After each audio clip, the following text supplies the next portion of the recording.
Allah. Who is Ar-Rahman? Allah. Who is Al-Mannan? La ilaha illallah. Muhammadur Rasulullah. Muhammad is the messenger to Allah. আসসালামু আলাইকুম ওয়া রাহমাতুল্লাহি ওয়া বারাকাতুহু। দূরের এবং কাছের সম্মানিত দর্শক শ্রোতা, প্রীতি এবং শুভেচ্ছা জানিয়ে শুরু করছি পবিত্র মাহে রমাদান উপলক্ষে RTVর বিশেষ আয়োজন শরীফ থ্রেড টেপ নিবেদিত প্রশ্ন করুন অনুষ্ঠান। আপনাদের সাথে আছি আমি শরীফ বাইজিদ মাহমুদ।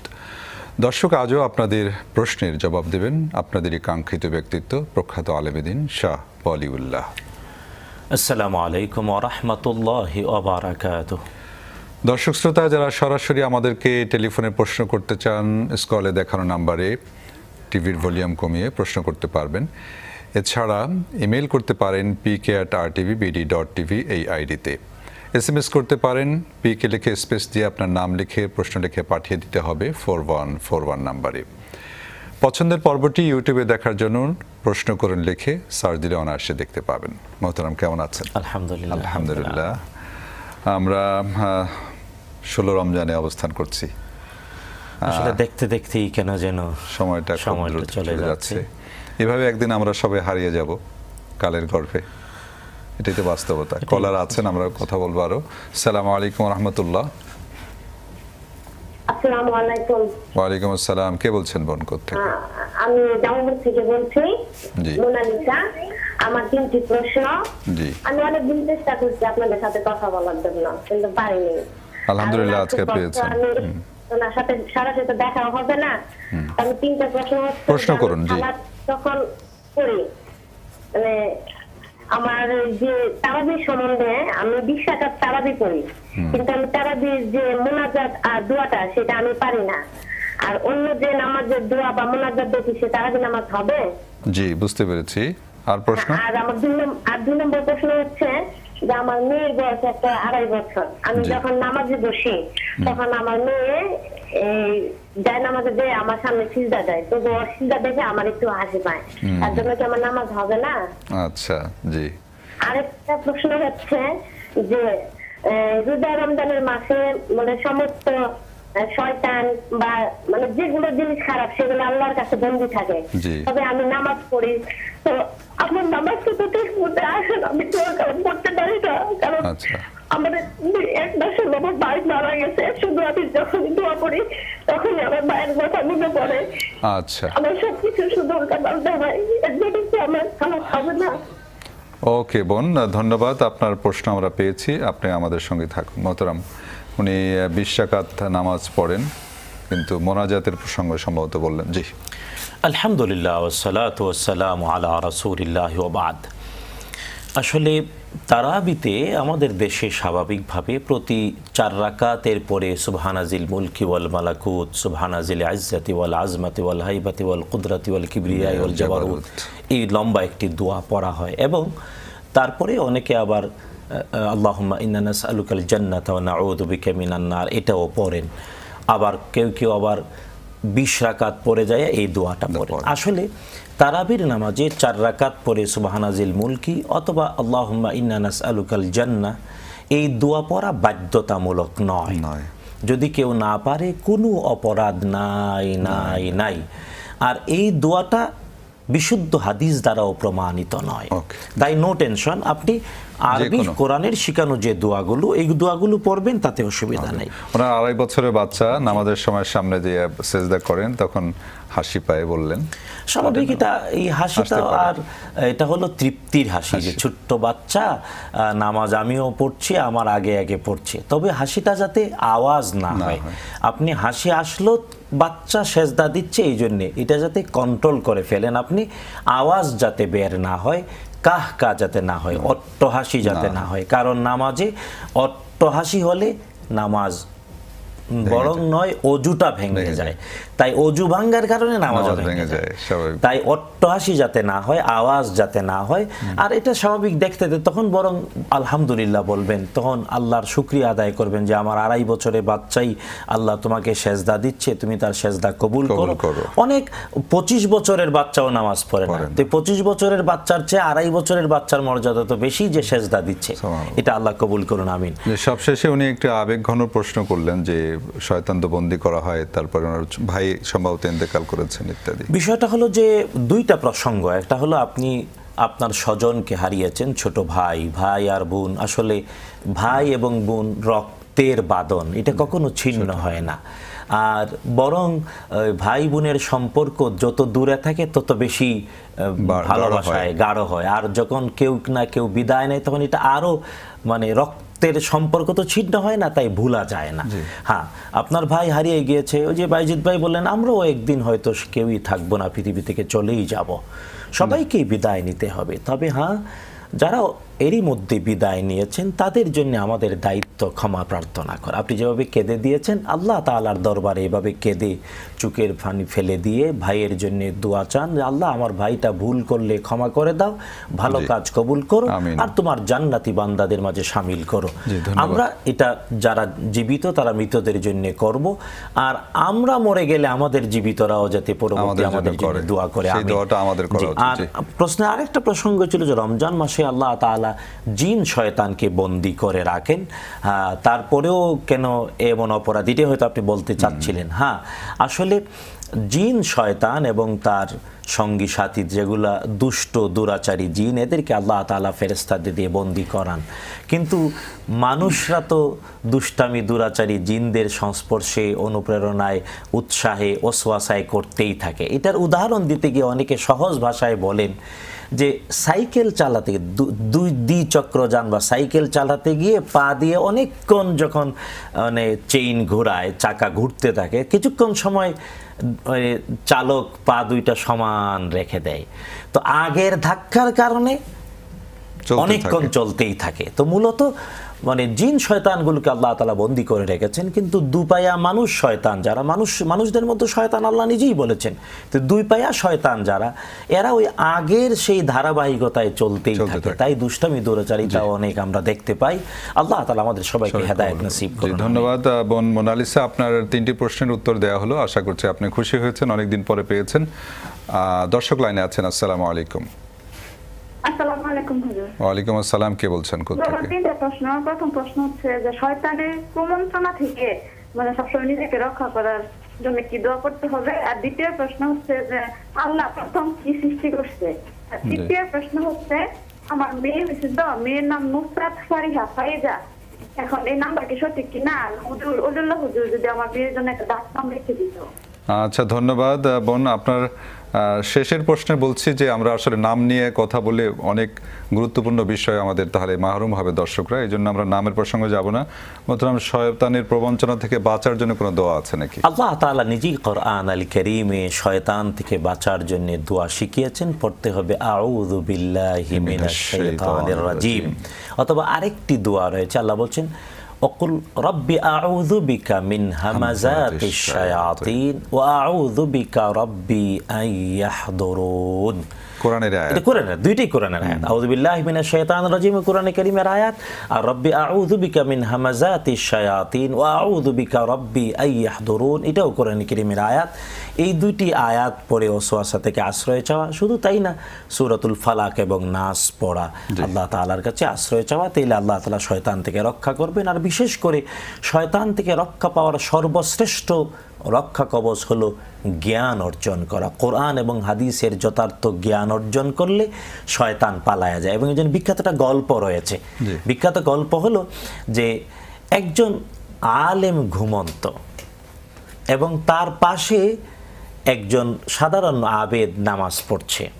তো শয়তান অনেক দূর থেকে নামাজিকে ওয়াসওয়াসা দেবে কিনা চিন্তা করছে। তো শয়তান চিন্তা করে করে আর নামাজিকে ওয়াসওয়াসা দেয় নাই। তো আরেক শয়তান প্রশ্ন করেছে কেন, কয় দেখো ঘুমিয়ে রয়েছে আলেম ওর পাশে, যদি আমি ওয়াসওয়াসা দেই ভুল করে, সে আলেমরে জিজ্ঞেস করবে, সাথে সাথে আলেম বলে দেবে, তারপর তো পরিশ্রম লস প্রজেক্ট, তাই লস প্রজেক্টে যাই না। তাই আলেমকে সবচেয়ে বেশি ভয় করে শয়তান।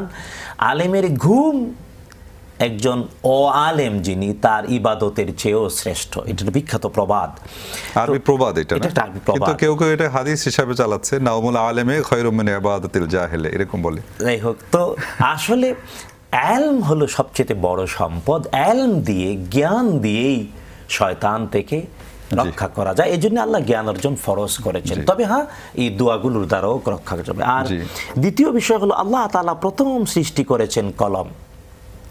একবার প্রথম আল্লাহ সৃষ্টি যা, এর মধ্যে প্রথম সৃষ্টি হলো কলম। আল্লাহ প্রথম কলম সৃষ্টি করেছেন। কলম নামটাও কোরআনে কারিমে নিয়েছেন, কলম নামে সূরা নাজিল করেছেন, এবং কলম দিয়ে শিখতে আদেশ করেছেন আমাদেরকে। জি, ধন্যবাদ। আমরা একটি মেইল নিচ্ছি, পাঠিয়েছেন মুজিবুর রহমান, কলার আছেন। জি, সালাম আলাইকুম রহমতুল্লাহ। ওয়ালাইকুম আসসালাম। আমি চিটাং থেকে কুলসুম বলছি। জি, প্রশ্ন করুন। প্রশ্ন হচ্ছে, নিয়ে 5 টাকা, হ্যাঁ, জি, বেশি মনে থাকে অথবা 15 দিনও হয়ে যায়। আমরা বোন, আপনার প্রশ্নটি আবার রিপিট করুন, আমরা শুনতে পাইনি, আবার বলুন। মেয়েদের যে মিন্সটা হয় মাসিক, জি জি, তো ওটা যদি মনে করেন 30 দিনের বেশি থাকে, 1 সপ্তাহ হয়, আবার দেখা যায় 1 সপ্তাহ হয়, 12 দিন 14 দিন এরকমও হয়। জি, আমার কিভাবে পড়া যাচ্ছে না চিন্তা করা। ওকে ওকে, ধন্যবাদ ধন্যবাদ। জি মোহতারাম। আসলে আল্লাহ সুবহানাহু ওয়া তাআলা মায়েদেরকে একটা নির্দিষ্ট বয়সে অসুখটা দেন, এটা হলো সার্ভিসিং, যাতে আমরা জন্ম নিতে পারি তার রেহেমের মধ্যে। মানব সন্তান জন্মের যথাযথতা নিশ্চিত করার জন্য আল্লাহ তাআলা এই সার্ভিসিংটা করান। এটা প্রতি মাসে একবার হয়, সর্বনিম্ন 3 দিন, সর্বোচ্চ 15 দিন। তবে এটা একজন মায়ের অভ্যাস হয়ে যাবে, অভ্যাস। তাই অভ্যাসটা যে কয়দিন, ওই কয়দিনই তিনি নামাজ পড়বেন না এবং রোজা রাখবেন না। নামাজ তো একেবারেই ক্ষমা, আর রোজাটা পরবর্তীতে রাখতে হবে। তো যদি কারো 12-14 দিন হয়, হতে পারে, কারণ সর্বোচ্চ 15 দিন পর্যন্ত। 15 দিনের বেশি হলে নামাজ রোজা করতেই হবে, এটা অসুস্থতা, এই জন্য ডাক্তার দেখাতে হবে। আর 3 দিনের কম হলে এটাও অসুস্থতা।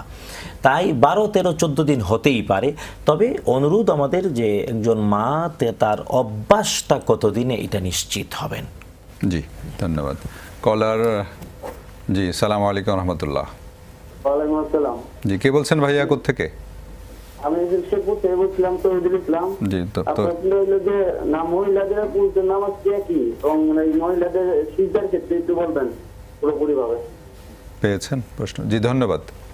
জি মোহতারাম। আসলে নামাজ নারী আর পুরুষের একই রকম, মূলত কোনো পার্থক্য নেই। হ্যাঁ, পুরুষ পূর্ণ সতর হলো নাভি থেকে নিয়ে হাঁটু পর্যন্ত, আর নারীর সতর হলো সমস্তটা শরীর একেবারে ঢেকে নামাজ পড়বে। তাই বাস্তবিক নারী হওয়ার কারণে নারীর কিছু বৈশিষ্ট্য, পুরুষের আলাদা কিছু বৈশিষ্ট্য রয়েছে। তবে নামাজ একই রকম। এই ক্ষেত্রে বিশেষ করে সেজদার কথা যে বললেন প্রশ্নকারী, সেজদা 7 অঙ্গ দিয়ে দিতে হয়। 7 অঙ্গ। 7 অঙ্গ হলো 2 পা, 2 হাঁটু এবং 2 হাত। 6। এই 2, 3, 6। আর মুখমণ্ডল। মুখমণ্ডল মানে হলো কপাল এবং নাক। তো এই 7 অঙ্গ দিয়ে সেজদা দেবে এমন ভাবে যে এই কনির পরে হাতটা পাজরের সাথে লেগে থাকবে না, বরং কনির পরে হাত পাজর থেকে আলাদা থাকবে। পেটটা শূন্য থাকবে, যে পেটের নিচ দিয়ে একটি ছোট্ট বকরির বাচ্চা যেতে পারে এমন ফাঁকা থাকবে। এটা নারী আর পুরুষ সবার জন্যই। কারণ মুহাম্মদুর রাসূলুল্লাহ সাল্লাল্লাহু আলাইহি ওয়াসাল্লাম বলেছেন, হাতকে পাজর এর সাথে জড়ায়া একেবারে জড়ুসড় হয়ে কুকুর যেভাবে বসে, হাদিসে ডাইরেক্ট শব্দটা রাসূলুল্লাহ সাল্লাল্লাহু আলাইহি ওয়াসাল্লাম বলেছেন, বিশুদ্ধ হাদিস, কুকুরের মতো লেপ্টে সেজদা করতে নিষেধ করেছেন মুহাম্মদুর রাসূলুল্লাহ সাল্লাল্লাহু আলাইহি ওয়াসাল্লাম। জি, ধন্যবাদ। আশা করছি তৌহিদ শাহ আপনার প্রশ্নের উত্তর পেয়েছেন। কলার লাইনে আছেন। সালাম আলাইকুম রহমতুল্লাহ। ওয়ালাইকুম আসসালাম। কে বলছেন? আমি চিটাং থেকে বলছি, আপনি সন্ধান। জি, প্রশ্ন করুন। আমার প্রশ্নটি হচ্ছে, রোজা রেখে কি মুখে কোনো ধরনের পানি মিশ্রিত আয়ুর্বেদিক জিনিস দেওয়া যাবে? আচ্ছা জি, ধন্যবাদ ধন্যবাদ জি মোহতারাম। আচ্ছা, ঔষধ হিসেবে যদি কিছু ব্যবহার করতে চায়, হয়তো মুখের ভিতরে ঘা অথবা জিহ্বায় কোনো সমস্যা, এগুলার জন্যে, এবং এই ঔষধটা তার কণ্ঠনালী ভেদ করে যাবে না, এটা যদি নিশ্চিত হতে পারে, কণ্ঠনালী ভেদ করে ভিতরে যাবে না, অথচ ঔষধ হিসেবে দেবে, যা খাদ্য নয় অথবা খাদ্য জাতীয় নয়, যা পরিপাকতন্ত্রে গিয়ে ক্ষুধা নিবারণের কোনো সম্ভাবনাও থাকবে না, তাইলে কেবল সম্ভব। আর না হয় সতর্কতা অবলম্বন করে ইফতারের পরেই দেওয়া উচিত। জি ধন্যবাদ। কলার কি লাইনে আছেন? জি, আসসালামু আলাইকুম রহমতুল্লাহ। হ্যালো হ্যালো, ওয়ালাইকুম আসসালাম রহমতুল্লাহ। কে বলছেন বোন, কোত্থেকে? আমি মিসেস মেহেরুন নেতা বলছি। জি, প্রশ্ন করুন। আমি পারতেছি না, আমার কষ্ট আছে, কিন্তু আমি নামাজ পড়ি আর শরীর সুস্থ থাকলে সারাদিন নামাজ রোজা রাখতে পারছি না, অপরাধ বোধ লাগে। আমি কি করলে আল্লাহর থেকে রেহাই পাবো? ওকে, ধন্যবাদ। জি মোহতারাম, আমার যতটুকু বুঝতে পেরেছি উনি অসুস্থ শারীরিকভাবে, রোজা রাখতে পারছেন না, খুব অপরাধ বোধ তাকে কাজ করে। কি করলে আল্লাহ তাকে শেফা দান করবেন? না, বিষয়টা হলো যে প্রথম হলো যে আপনি অসুস্থ, আল্লাহ তাআলার কাছে সুস্থতা দাবি করবেন, বলবেন আল্লাহ তুমি আমাকে সুস্থ করে দাও। এমনকি আইয়ুব আলাইহিস সালামের দোয়াটা পড়বেন, আন্নি রাব্বি আন্নি মাসানিয়াদ দুররু ওয়া আনতা আরহামুর রাহিমিন। সূরাতুল আম্বিয়ার মধ্যে, সূরাতুল আম্বিয়াতে আল্লাহ তাআলা এই আয়াতটা উল্লেখ করেছেন, আইয়ুব আলাইহিস সালাম দোয়া করেছিলেন। অথবা ইউনুস আলাইহিস সালামের দোয়া পড়বেন, অথবা নিজে নিজে পড়বেন, আল্লাহ আমি অসুস্থ, সুস্থ করে দাও। অথবা ইব্রাহিম আলাইহিস সালাম বলেছিলেন ওয়াইদা মারিতু ফাহুয়া ইয়াশফিন, এই দোয়া করবেন। অসুস্থতাটাও নিয়ামত, তবে হ্যাঁ আল্লাহ যাতে নিয়ামত হিসেবে তা ধারণের তৌফিক দেন। আর সুস্থতাও অনেক বড় নিয়ামত। অসুস্থ হয়ে আল্লাহকে ডাকুন, আল্লাহ সুস্থ করে দেবেন। 2 নাম্বার হলো আপনি অসুস্থ তাই রোজা রাখতে পারছেন না, এটা তো আল্লাহ তাআলা যিনি রোজা ফরজ করেছেন তারই দেয়া বিধান। এই জন্য আপনার মনের কষ্ট ইমানের পরিচায়ক, তবে এটা অপরাধ না। কারণ আল্লাহ তাআলা যিনি রোজা ফরজ করেছেন তিনিই বলেছেন ফামান কানা মিনকুম মারিদান, তোমাদের মধ্যে যে কেউ হয় অসুস্থ, আও আলা সাফারিন, অথবা থাকে ভ্রমণে, ফাইদ্দাতুম মিন আইয়ামিন উখার, সে সুস্থ হয়ে অথবা সফর থেকে ফিরে এসে রেখে দেবে। এখন আপনার অসুস্থতাটা কি ধরনের আমরা বুঝলাম না। যদি হ্যাঁ স্বাভাবিক ডাক্তার অথবা অভিজ্ঞতা বলে যে ইনশাআল্লাহ আপনি সুস্থ হয়ে যাবেন, তাইলে আপনি এখন অপরাধ বোধ নয়, বরং আপনি আল্লাহরই দেয়া সুযোগ গ্রহণ করে হ্যাঁ মনের এই যাতনাটা আপনি পরিকল্পনা করেন যে সুস্থ হওয়ার সাথে সাথে গনে গনে যে কয়টা রোজা রাখতে পারলে না রেখে দেবেন।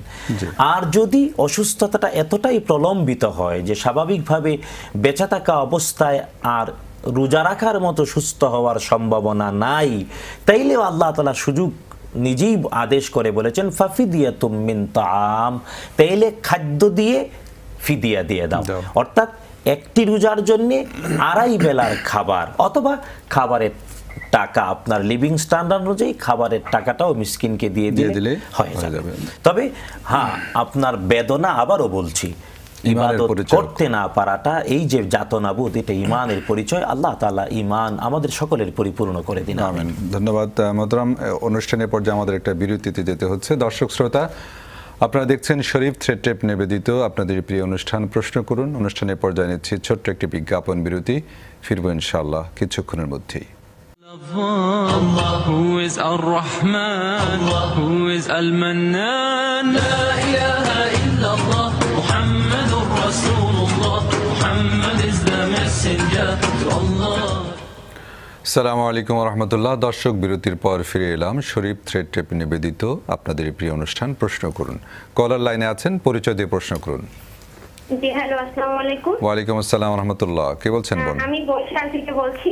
জি, আমার প্রশ্ন হচ্ছে মহিলাদের চাকরি করা ইসলামে জায়েজ কিনা? আচ্ছা। আর আমি সরকারি প্রাথমিক বিদ্যালয়ের শিক্ষিকা। আমার স্বামীর সাথে ডিভোর্স হয়ে গিয়েছে এবং আমার বাবাও নেই, তো আমার উপার্জনে, নিজের উপার্জনে নিজের চলতে হয়। এক্ষেত্রে আমার উপার্জনটা কি বৈধ কিনা, হালাল কিনা? আচ্ছা, জি ধন্যবাদ। ধন্যবাদ মোহতারাম, প্রশ্ন পেয়েছেন তো। মহিলাদের চাকরি অথবা আর্থিক উপার্জন অথবা ব্যবসা বাণিজ্য সব ইসলাম জায়েজ বলেছে। শর্ত হলো মহিলা হিসেবেই সব কাজগুলো করবেন, যাতে করে তার নারীত্বের মর্যাদার হানি না হয়। নারীত্বের মর্যাদার হানি হয় এমন কাজ ঘরে বসে করাও নিষিদ্ধ।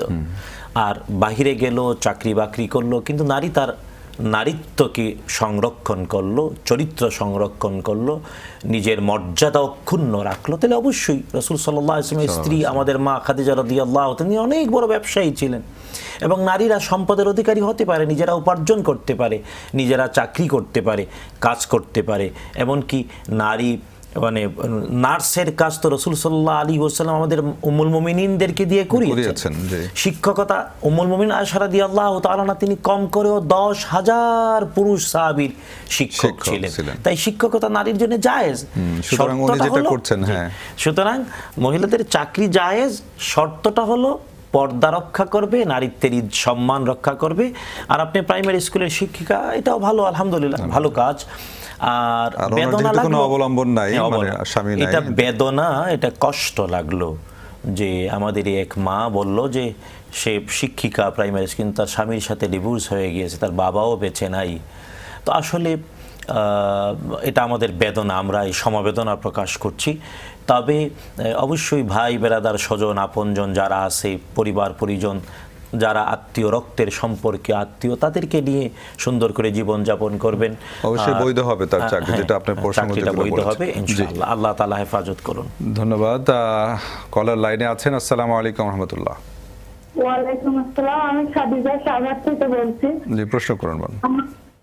প্রশ্ন হচ্ছে যে মহিলা মানুষ এবং পুরুষ মানুষের নামাজ তো আলাদা হবে না, যেহেতু আমি ছোটবেলা থেকে যে মৌলানা সাহেব যেটা বললেন যে কুকুরের মতো একবারে লুটায় দিয়ে হাত ইয়ে করে না সেজদা দিয়ে, এবং আর একটা বিষয় পুরুষ মানুষ ডানকে উঠে ফেলে রাখে, আর মেয়ে মানুষকে ডানকে দুইটাই হচ্ছে আমি ছোটবেলা থেকে যেটা করছি।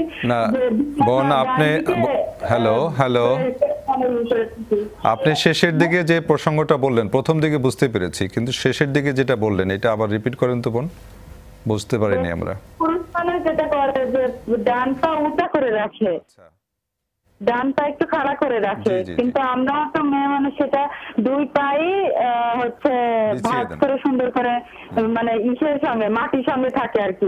তো এক্ষেত্রে কি করা যায় এবং বিভিন্ন ধরনের। জি জি, ধন্যবাদ। জি জি মহতারাম, পেয়েছেন তো।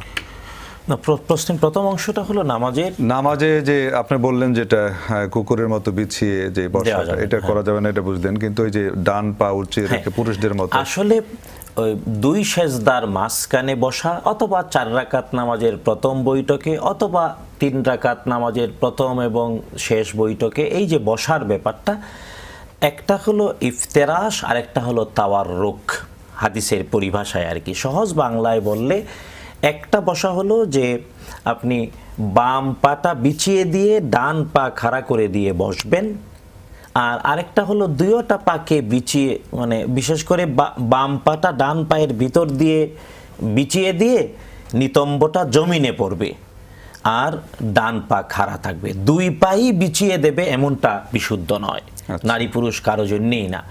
তো 4 রাকাত নামাজে অথবা 3 রাকাত নামাজে যেখানে 2টা বৈঠক হবে, ওই 2 বৈঠকের প্রথম বৈঠকে বসতে গিয়ে প্রথমবার বাম পা বিছিয়ে এর উপরে বসে ডান পা খাড়া করে দিয়ে বসতে হয়, আর শেষের বৈঠকে বসতে হয় বাম পা ডান পায়ের নিচ দিয়ে বের করে দিয়ে ডান পাটা খাড়া করে দিয়ে নিতম্ব মাটিতে রেখে। এটা নারী পুরুষ সবার জন্য।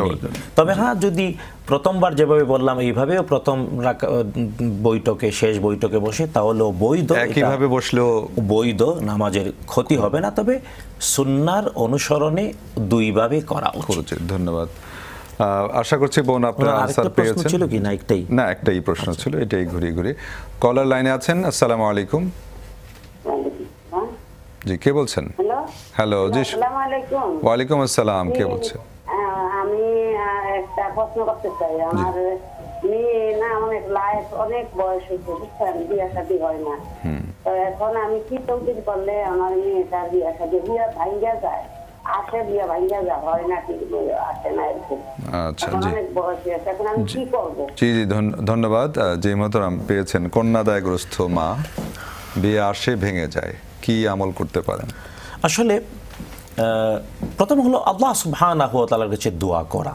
মা বাবার দোয়া আল্লাহ তাআলা কবুল করেন। মা বাবা দোয়া করবে, আল্লাহ তুমি আমাকে দিয়েছো সন্তান, আর ছেলে হোক মেয়ে হোক তার জন্য তো জোড়া রয়েছে। আল্লাহ তাআলা সূরা ইয়াসিনে বলেছেন, হুয়াল্লাযী খালাকাল আজওয়াজা কুল্লাহা মিম্মা তুমবিতুল আরদু ওয়া মিন আনফুসিহিম ওয়া মিম্মা লা ইয়ালামুন।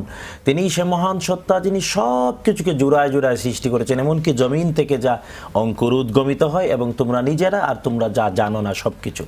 তো আল্লাহ তাআলার কাছে দোয়া করবেন, আল্লাহ আমার মেয়ে তার তো জোড়া আছে, তুমি জোড়াটা তাড়াতাড়ি মিলাইয়া দাও। এই জন্য অবশ্য সামাজিক কিছু কাজও করতে হয়। সমাজে আত্মীয় স্বজন পরিচিতজন তাদেরকেও বলতে হয়, পাত্রের খোঁজ নিতে হয়, পাত্রীর খোঁজ নিতে হয়। একেবারে ঘরে বসে থাকলেও হয় না। আশা করি আপনি এই কাজটাও করবেন। 1 নাম্বার দোয়া করবেন, 2 নাম্বার সামাজিক ভাবে খোঁজ লাগাতে হবে, আর 3 নাম্বার হলো যেটা আমাদের পরামর্শ, অনেকে আছে এমন কন্যাদায়গ্রস্ত হলে তাবিজ গায়ে ব্যবহার করে। কোনো তাবিজ ব্যবহার করা যাবে না, কারণ উপকারের জন্য তাবিজ ব্যবহার করতে গিয়ে অপকার হয়। আপনি কোনো তাবিজ তোমার থাকলে বাচ্চার গায়ে থেকে আপনি খুলে ফেলবেন এবং মেয়েকে একটা দোয়া শিখায় দেবেন। এটা হলো সূরাতুল ফুরকানের 74 নম্বর আয়াত, রব্বানা হাব লানা মিন আজওয়াজিনা ওয়া যুররিয়াতিনা কুররাতা আয়ুনিন ওয়াজআলনা লিল মুত্তাকিনা ইমামা। এই দোয়াটা মেয়ে বারবার পড়বে, আল্লাহ তাআলা ইনশাআল্লাহ দ্রুত বিবাহের ব্যবস্থা করে দেবেন। আমরা সবাই মিলে দোয়া করি আল্লাহ যেন এই মাকে এই কষ্ট থেকে আমিন আমিন নিষ্কৃতি দেন, আল্লাহ রাব্বুল আলামিন আমিন। মোহতারাম, অনেক প্রশ্ন এখনো কলাররা আছেন, কিন্তু ঘড়ির কাঁটা বলছে আজকের সময় নেই। আপনাকে অসংখ্য ধন্যবাদ। জাযাকুমুল্লাহু খাইরান। দর্শক শ্রোতা, এতক্ষণ আপনারা যারা আমাদের সঙ্গে ছিলেন এবং যারা চেষ্টা করে পাননি তাদের সবাইকে ধন্যবাদ জানাচ্ছি। দেখতে দেখতে রমজানের 16 রমজান আজকে চলে যাচ্ছে। আসুন আমরা মাহে রমাদানের এই সুন্দর ক্ষণে মহান মাবুদের কাছে প্রার্থনা করি তিনি যেন আমাদের সবাইকে মাফ করে দেন, বাকি রোজাগুলো যেন সুন্দর শরীরে সুস্থ শরীরে রাখার তৌফিক দান করেন। দেখা হবে ইনশাআল্লাহ আগামীকাল একই সময়। সে পর্যন্ত আপনারা সবাই ভালো থাকুন, সুস্থ থাকুন, থাকুন নিরাপদে। আসসালামু আলাইকুম ওয়া রাহমাতুল্লাহি ওয়া বারাকাতুহু। The lover, who is Ar-Rahman, who is Al-Mannan.